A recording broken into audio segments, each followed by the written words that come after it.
somebody coming up. So he was not in the same room as when the shots were fired.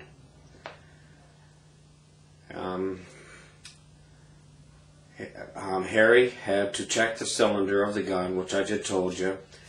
Dawn also told me that she was alone in the room with Al and that she shot him 3 times when Al tried to leave. That's true. Al tried to leave because Harry was supposed to call me over. We talked once before because Al had the counterfeit plates. Counterfeit plates, if they were being used, would be implicating me. And according to the letters we read out of a briefcase, he had a mobile unit set up in the state of Washington with a printing press that had the plates on it. And the idea to get the plates back. I wanted the plates back. I thought they were destroyed. They were not. I found that out. And when I found that out from Harry, I got mad. I told him to come over and get me, and we will, get the plates back from Al. Or he'd be facing charges. Because I wasn't about to let them plates print any money that I served time for, where I'd end up serving time again. So if anybody had a motive to kill Al, I had more of a motive than Harry did.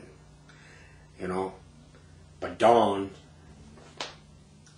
she the one that had the gun upstairs. It was her gun. She used it in Detroit already. Shot up a bar up in Detroit, her own father's bar. That gun was hers. It was not Harry's. I admit that I lied and committed perjury, but I did so only because the detectives and prosecutor forced me to, with the threat of life imprisonment if I didn't. My conscience bothered me so much afterwards that I even made an affidavit dated December 30th, 1986.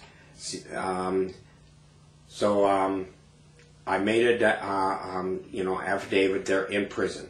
Well, right after I made that affidavit, it turned out that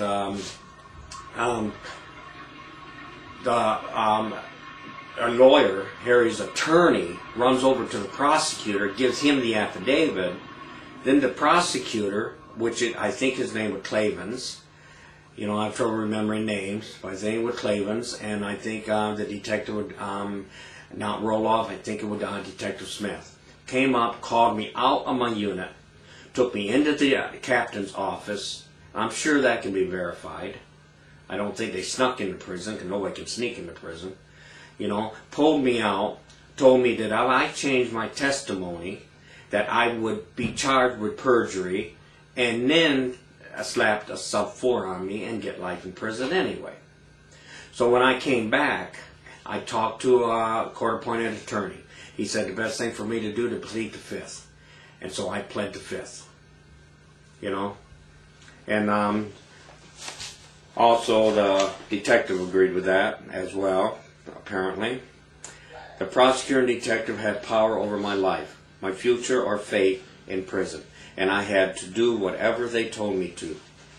They wanted me to lie, and so I did. They wanted me to convict Harry for Al's death, and so I cooperated to give them what they wanted. I regret beyond what words can say what I have done. I cannot live with this on my conscience any longer. I have lived with this for more than 22 years, while Harry has suffered in prison for something he didn't do. Harry did